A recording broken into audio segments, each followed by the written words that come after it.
Bismillahirrahmanirrahim. Assalamualaikum warahmatullahi wabarakatuh. Halo semuanya, ketemu lagi di channel aku ya. Oke, untuk hari ini aku mau nyoba sharing tentang boleh tidak bayi gitu ya di bawah 2 tahun dikasih susu UHT. Oke. Ini kebetulan memang ada yang menanyakan ya, klienku gitu, sekalian kita sharing aja di sini. Sebetulnya susu UHT itu kan, susu yang dipanaskan ya, dalam susu tertentu itu kurang lebih selama 2 detik gitu ya. Itu difungsikan untuk membunuh bakteri, kuman, dan lain sebagainya yang dikhawatirkan dapat, menginfeksi, tubuh gitu ya, gitu. Terus, apa sih, untuk, eee si kecil gitu ya, boleh tidaknya diperkenalkan dengan susu UHT di bawah 2 tahun tentunya kalau hanya diperkenalkan boleh, tapi kalau misalkan untuk diberi dalam jumlah banyak itu sangat tidak disarankan. Terutama, bayi-bayi yang misalkan masih di bawah 1 tahun gitu ya. Kalau, udah 1 tahun lebih sih boleh, tapi tetap masih dalam jumlah kecil ya.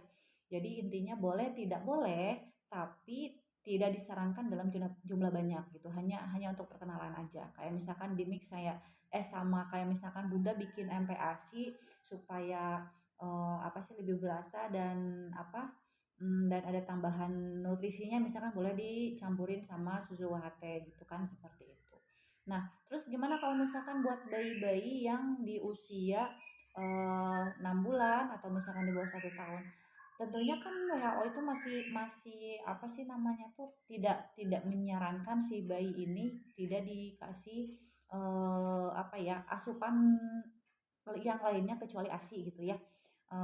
Terutama yang misalkan memang bisa memberikan ASI langsung. Tapi kalau misalkan yang memang, ASINya tidak bisa diberikan secara langsung atau misalkan memang ada kondisi, ibu yang menyebabkan ASINya tidak dapat diproduksi, itu, para dokter dan kita juga tenaga medis yang disarankan adalah susu formula, jadi bukan susu UHT ya, seperti itu.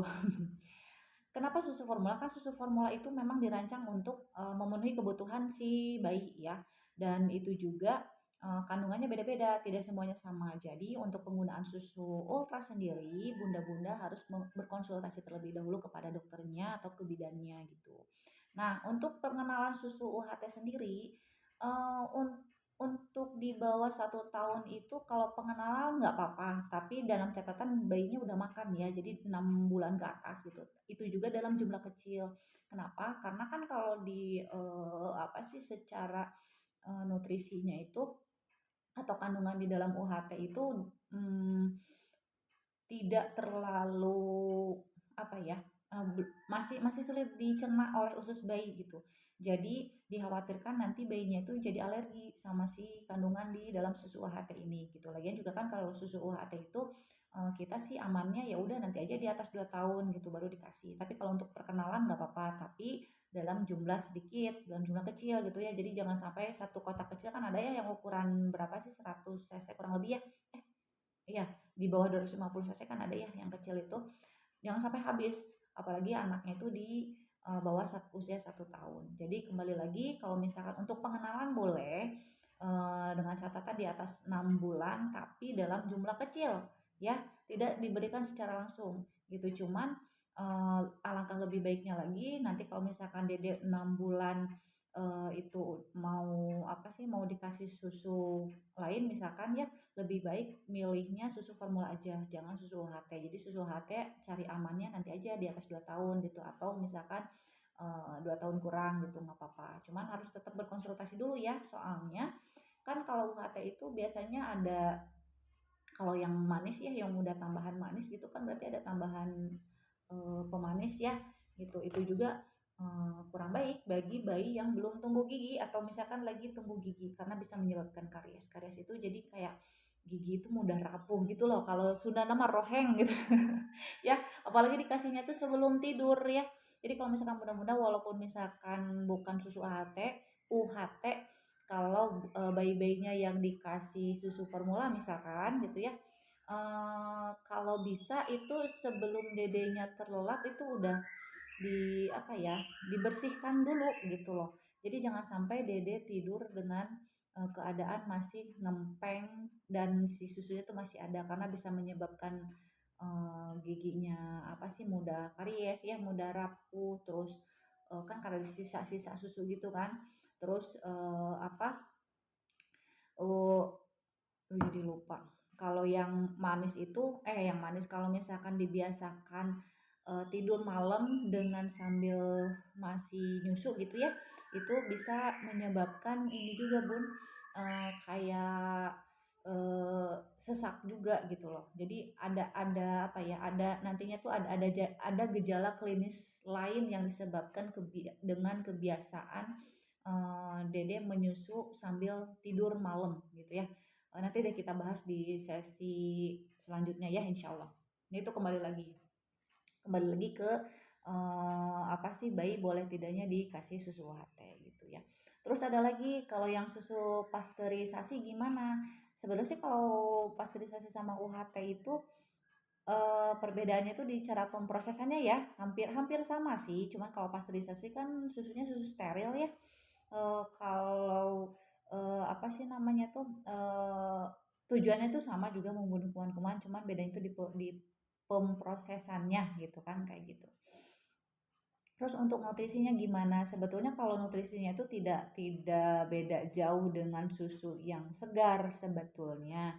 Cuman ya itu tadi walaupun seperti itu kalau bayi itu belum belum disarankan untuk diperkenalkan dengan susu UHT atau susu pasteurisasi gitu ya. Apapun mereknya.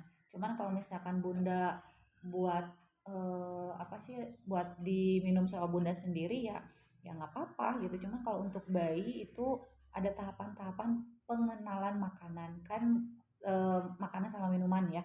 Kan kemarin udah dibahas tentang apa yang menyebabkan BAB sulit sulit BAB pada bayi gitu ya, itu salah satunya. Jadi untuk pengenalan makanan, minuman itu harus bertahap, termasuk pemberian susu UHT gitu ya. Jadi pada bunda-bunda jangan mm, tergoda gitu ya dengan iklan-iklan seperti itu karena kan kondisi bayi itu tidak semuanya sama, ada yang cocok ada yang enggak, ada yang reaksinya tuh berlebihan terhadap suatu makanan yang baru, ada yang enggak gitu. Jadi maksudnya reaksi berlebihan itu apa sih ada yang menyebabkan alergi atau enggak seperti itu. Jadi alangkah lebih baiknya untuk minuman di luar ASI dan susu formula, misalkan ya kalau buat bayi-bayi yang terpaksa harus diberi formula itu dikesampingkan saja gitu ya. Kita fokus ke ke ya air susu ibu sama susu formula itu. Terus kalau misalkan udah usia belajar makan gitu ya, 6 bulan ke atas, ya kita fokusnya ke MPASI dan perhatikan teksturnya supaya adiknya nanti tidak sembelit gitu ya. Lalu untuk susu UHT gitu ya yang disarankan buat diperkenalkan ke Dede yang usianya udah di atas 1 tahun gitulah, kita cari aman aja deh ya, jangan di bawah 1 tahun gitu. Yang udah di atas 1 tahun itu yang disarankannya itu adalah yang full cream. Jadi nanti bunda-bunda harus pinter pilih-pilih apa yang mau dikasih ke Dede ya. Jadi kan di situ ada komposisinya tuh, lihat ini apa sih, tidak hanya dari komposisi sih, dari bentukan, bukan bentukan, dari depannya juga kan biasanya udah kelihatan ada yang full cream, ada yang misalkan skim kayak gitu kan. Kalau skim itu kan udah apa ya, kandungan susunya kan biasanya udah kurang ya, paling berapa persen aja. Terus yang lainnya ya kayak misalkan tambahan pemanis, apalah gitu kan ya.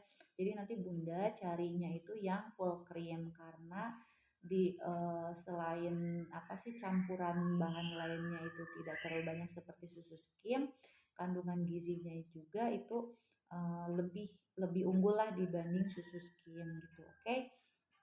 Jadi gitu, susu yang mau diperkenalkan sama dede bayi carinya yang susu UHT yang full cream dulu, oke? Gitu. Nah, kalau misalkan udah 2 tahun nih, Dede udah tahu 2 tahun lebih misalkan ya, itu baru boleh diperkenalkan dengan susu skim. Terus lagi pula kan kalau misalkan Dede itu 1 sampai 3 tahun itu kan memerlukan kurang lebih 350 miligram kalsium tiap harinya tuh ya. Jadi apa sih namanya tuh kalau misalkan minum susu kurang lebih minum susunya itu 300 mili atau sekitar satu gelasan lah ya. Jadi kalau apa ya, pokoknya kalau di bawah 2 tahun itu walaupun misalkan Dede perlunya itu 1 gelas susu, ya di bawah 2 tahun kan kalau misalkan syukur-syukur ibunya masih bisa memberikan ASI sampai usia 2 tahun, insya Allah itu udah tercukupi ya dari ASI, terus dari misal kalau dikasih formula juga dari formula sama dari makanannya gitu ya, insya Allah itu sudah terpenuhi. Tapi dengan catatan makanannya juga diperhatikan gitu untuk kandungan gizinya, jangan sampai Dede dikasih makanannya ya asal makan aja gitu ya. Jadi insya Allah itu sudah terpenuhi. Nah kalau misalkan udah 3 tahunan Dede misalkan atau udah 2 tahun ke atas, apa sih dibiasakan minum susu tiap pagi itu 1 gelas itu, ya nggak apa-apa itu lebih baik lagi dengan catatan kandungan susunya itu harus diperhatikan. Jadi jangan asal enak, jangan asal misalkan, gembar-gembor di iklan gitu. Pokoknya kembali lagi kayak kemarin, jangan jadi korban iklan gitu ya. Karena iklan itu dibagus-bagusin untuk, apa ya, meraih hati kita gitu ya, para bunda gitu.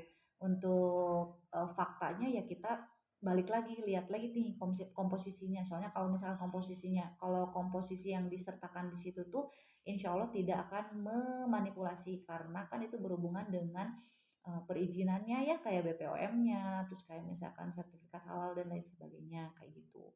Jadi oke lah kita misalkan tertarik sama iklan tapi harus lebih um, apa, harus bisa memfilter lagi gitu ya, harus bisa apa ya, harus bisa memilah dan memilih lagi dengan cara ya kita membeli sesuatu lihat dulu komposisinya apapun itu tidak hanya susu, mau ciki, mau kue, mau biskuit apapun ya, lihat dulu komposisinya dan apalagi kalau misalkan untuk muslim khususnya jangan lupa logo halalnya itu ya harus diperhatikan jangan sampai kita udah makan nggak halal ternyata gitu. Maka itu hanya intermezzo ya gitu. Terus um, selain susu UHT dan skim ya, perkenalan ke Dede, apa sih jangan Bunda sekali-kali atau keluarga juga memberikan minuman yang bukan untuk usianya gitu ya. Seperti misalkan ada kasus yang Dede bayi usianya kurang lebih 1 tahun setengah dikasih kopi gitu ya.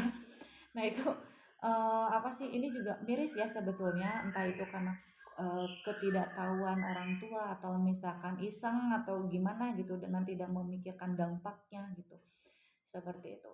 Jadi kita tuh, kalau misalkan mau memberikan makanan, dewasa atau minuman dewasa gitu kepada bayi, setidaknya cari dulu lah informasinya, apakah boleh atau tidak, atau misalkan jika boleh apa efeknya, apa manfaatnya gitu ya, apa kekurangannya, apa kelebihannya gitu. Jangan sampai kayak kemarin ada kasus dedek bayinya usia 1,5 tahun itu sama ayahnya dikasih minum kopi gitu ya, entah nggak tahu kopi hitam atau kopi yang apa, cuman yang memang efeknya itu kasihan dedeknya jadi sakit perut gitu, ada muntah, seharian rewel gitu karena perutnya nggak nyaman gitu. Tapi apa sih insya Allah mudah-mudahan dengan kejadian seperti ini apa keluarga Dede ya khususnya orang tua dan keluarga yang lain itu mendapat pengetahuan bahwa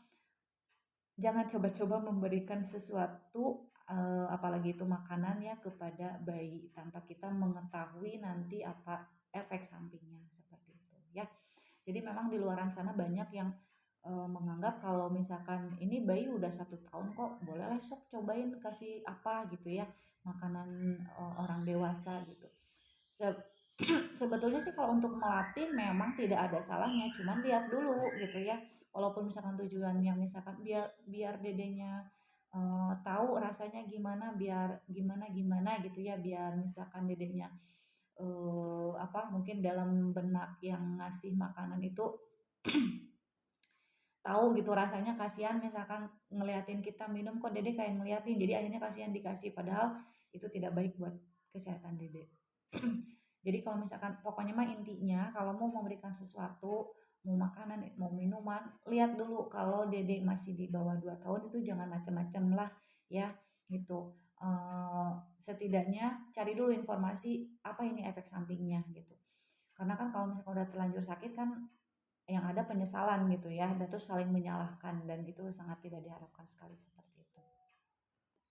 Terus ada pernah kasus yang dedeknya baru 2 bulan langsung dikasih makanan gitu ya, dikasih makanan instan. Karena ibunya itu berpikir karena dedeknya itu nyusu gitu ya, tapi tampak rewel terus gitu, kayak lapar terus, akhirnya itu dikasih makanan ini,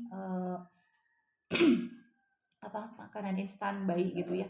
Dan akhirnya setelah diberi makan itu, terjadilah konstipasi gitu, karena kan sebelumnya kan kita pernah bahas ya kalau bayi 6 bulan itu kan cukup ASI, kalau misalkan memang tidak bisa memberi ASI, yang disarankan ada formula. Jadi bukan makanan padat gitu. Jadi maksudnya makanan padat itu makanan yang teksturnya itu lebih padat daripada ASI atau susu formula gitu ya. Jadi ini juga dedenya itu setelah 1 bulan dede konstipasi baru diperiksakan, kan kasihan ya. Akhirnya dedenya itu menderita gitu, kesakitan, perutnya kembung, ngeyeknya susah gitu, sekalinya cuma sedikit dan berdarah gitu kan ya. Akhirnya seperti itu. Jadi kembali lagi pokoknya kalau misalkan sebetulnya kalau merawat bayi itu mudah ya.